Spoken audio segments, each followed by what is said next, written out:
Hi guys, I really hope that you're well. So, I'm going to do this one entirely in English. This is a bit of a weird thing for me to do. I don't normally do a video just in English, but I just need you to really think about the ideas that I'm saying for a second. So we're talking about problems with commencer à versus commencer de, continuer à versus continuer de. All right, so lots to take in here.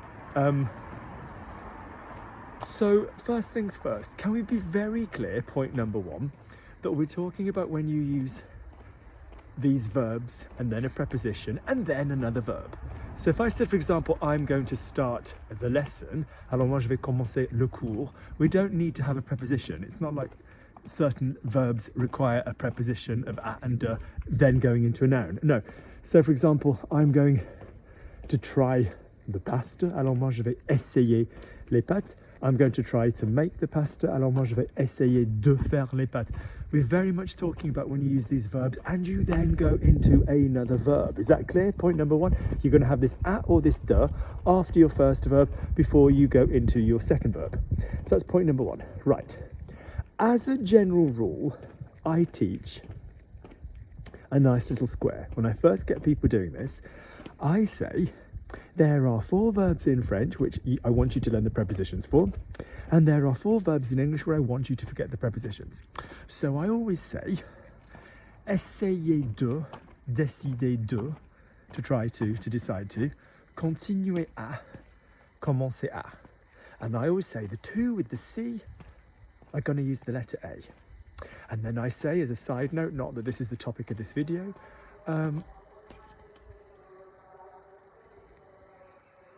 what the hell? It's in the middle of the night. What's that public announcement thing? Anyway, and I always say that if you're in English, so to wait for, attendre, no pour, to look for, chercher, no pour, to look at, regarder, no, regarder à, and to listen to, écouter, no, écouter à. So they're just a little 4 bonus verbs in English that you mustn't use the preposition in French. So I'm going to look for Luc, alors moi je vais chercher Luc. I'm going to look for, I'm going to wait for Sam, alors moi je vais attendre Sam.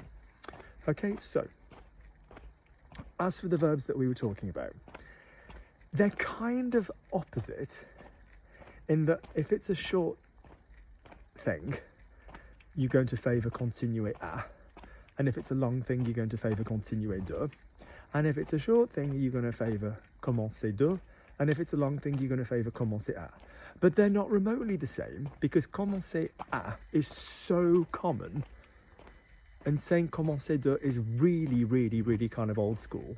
There are some French people that would literally find that really weird to say. So let's start with continuer, because that's the more obvious divide.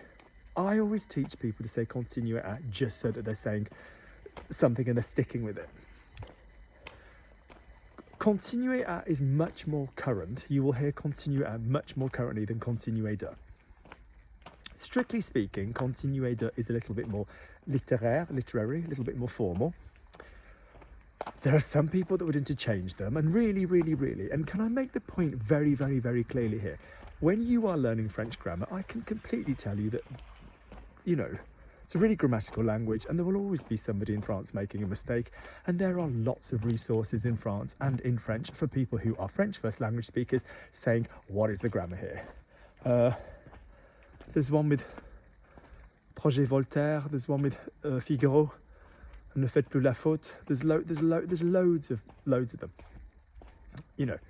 Anyway, so the deal is this: if you say continuer à, you are talking about continuing to do an action that you know there's an end of. So for example, this evening I'm going to continue to walk. Alors ce soir je vais continuer à marcher. Yeah, because there's an end in sight for me walking this evening. If it's in general as a habit in life, I'm going to continue to walk. Alors moi je vais continuer de marcher. It would be de. Now it's a really silly little mnemonic, but if you think a is a shorter word than de, a is something that's shorter, like right now. So, you know, this evening I'm going to keep eating, and then I'm going to go to the pub later. Alors ce soir, je vais continuer à manger et j'irai au pub plus tard, au bar plus tard. If it's Luke, he's going to keep eating this kind of thing because he likes it. Generally, a habit in life, une habitude. Alors Luke, il va continuer de manger ce genre de choses parce que ça lui plaît. So that's continuer à and continuer de. So the à is, I mean, continuer à is way more current in my opinion now. But strictly speaking, continuer de can be used if you are talking formally or if you are also, like I said, speaking about when you have an action that is a habit. Yeah, so I'm going to continue to work with my students as a habit. Alors moi, je vais continuer de travailler avec mes étudiants. Rather than today, I'm going to carry on working with my students and then I'm going to go out. Alors je vais continuer à bosser avec les étudiants, je vais sortir. But that's the subtlety between the two. Weirdly, there's a couple of other things. Continuer à is avoided if the next verb is a vowel. It's not a definite rule, but if you said, for example, the dog keeps barking, le chien continue à aboyer, whilst there are loads of times in French that we have a double vowel, this is known as a hiatus. So, for example, il a arrangé, he has arranged. You know, il a avancé, he has advanced. We do that loads in French all the time. But on that occasion, you tend to hear people slip into le chien a continué d'aboyer. You will just often do that to avoid the hiatus of the double vowel. When it comes to commencer à versus commencer de, it's not the same thing at all.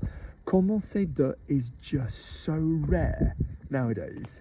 But formally, if you were looking for the subtlety years ago, and half of France, particularly France under 50, would probably not remember this.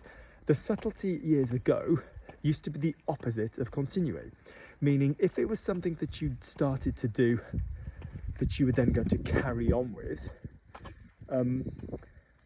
So, for example, the child has started to walk, like an ongoing thing. Alors l'enfant a commencé à marcher. And if it was just something for that evening, like I'm going to start whatever, that would be commencer de. It used to be the other way around than the continuer situation. But just forget commencer de.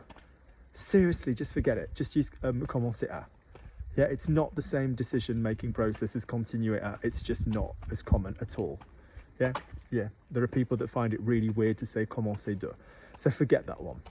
All right, so are we clear? So basically, if you want to go through life saying commencer and continuer à, for my mind, that's acceptable. If you really want to know the difference, you say commencer à. But if you really want to know the subtle difference with continuer à and continuer de, if it's an ongoing habit, so he's going to, I'm going to keep singing this evening. Alors moi je vais continuer à chanter. He's going to keep singing, like for the rest of his life. That's a hobby he's going to do. Il va continuer de chanter. See the difference? But you do hear continuer à loads more. I really, really do. I mean, unless there's some regional or whatever variation, you hear commencer à continuer à way more. Anyway, I hope this is useful, guys. My hands are fucking freezing, but this is a question that a student asked me because I'm preparing another video on using à and de with à and de pronouns, which is a bit clever. So when I was talking about that video with somebody, they asked me this question. All right, guys, I hope you're well.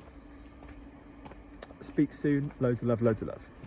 If you found this useful, please click like, please subscribe, please forward the video to other people, and remember that there will be a coffee link underneath if you wish to purchase me a coffee. All right, guys, take care.